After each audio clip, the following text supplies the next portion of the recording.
Welcome to the Omniarch. Today, we delve into a monolithic declaration of will, a passage that has shaken the foundations of its readers. It comes from the world of Reverend Insanity, a poem that is more than mere words. It is the refined essence of a soul. Fang Yuan not only cooked, but he did the serving. How difficult is the perseverance of one person?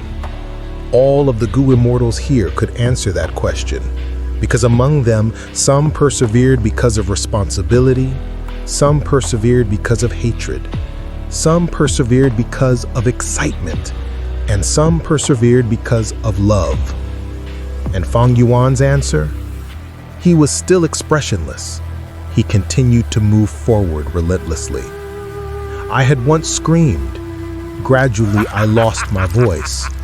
I had once cried. Gradually, I lost my tears. I had once grieved. Gradually, I became able to withstand everything. I had once rejoiced. Gradually, I became unmoved by the world. And now, all I have left is an expressionless face. My gaze is as tough as a monolith. Only perseverance remains in my heart. This is my own, an insignificant character, Fang Yuan's perseverance.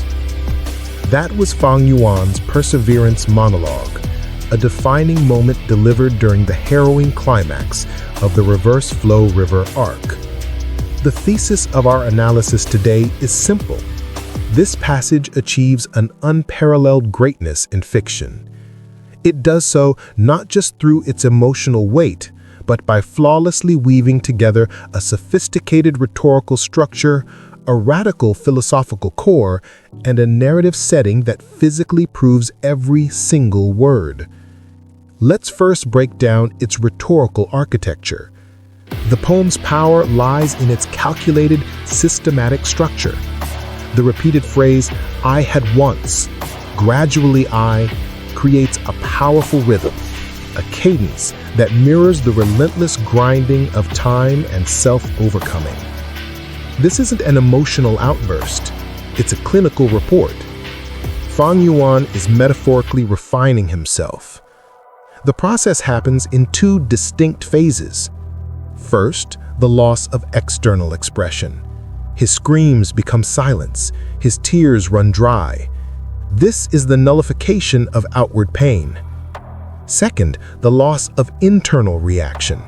Grief is weathered until he can withstand anything, and even joy is discarded until he is unmoved by the world. By neutralizing both the poles of human experience, sadness and happiness, he achieves absolute detachment. This erosion of feeling isn't a loss, but a transformation. The climax, "and now," shifts to the present, revealing the final product, an expressionless face and a gaze as tough as a monolith. His will has been refined into a tangible, defensive substance. This leads us to its philosophical depth.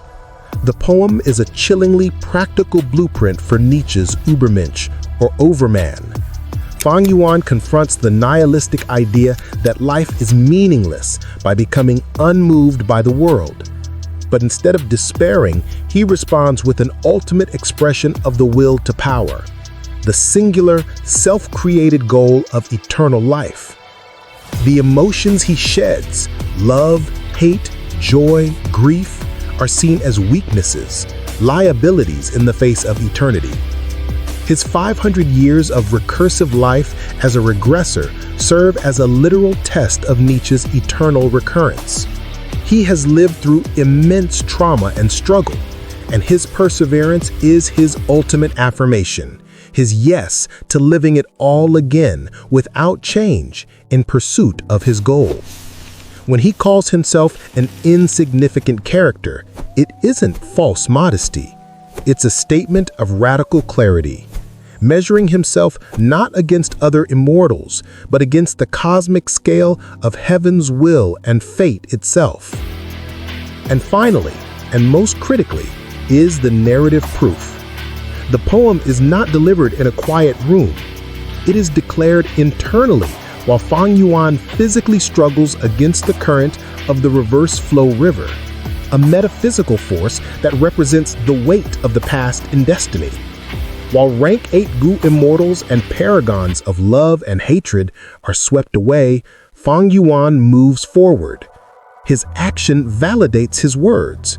The setting is a crucible that proves his perseverance is not a boast, but an undeniable physical reality. His will, forged from the attrition of his soul, is superior to all other motivations because it is internal, self-sufficient, and requires nothing from the outside world. He has, in essence, refined the immortal Gu of perseverance within his own heart. In conclusion, Fang Yuan's monologue is a masterwork. It fuses precise literary form with a profound and terrifying philosophy, and then validates it all through undeniable narrative action. It is more than a poem. It is the spiritual methodology of a demon who has engineered his own soul to defy eternity. It is, without a doubt, a zenith of fictional poetry. Do well to like, share, and subscribe to the Omniarch, and hit that notification bell for updates on clearer insights of the Gu world and of great love. Thanks for watching.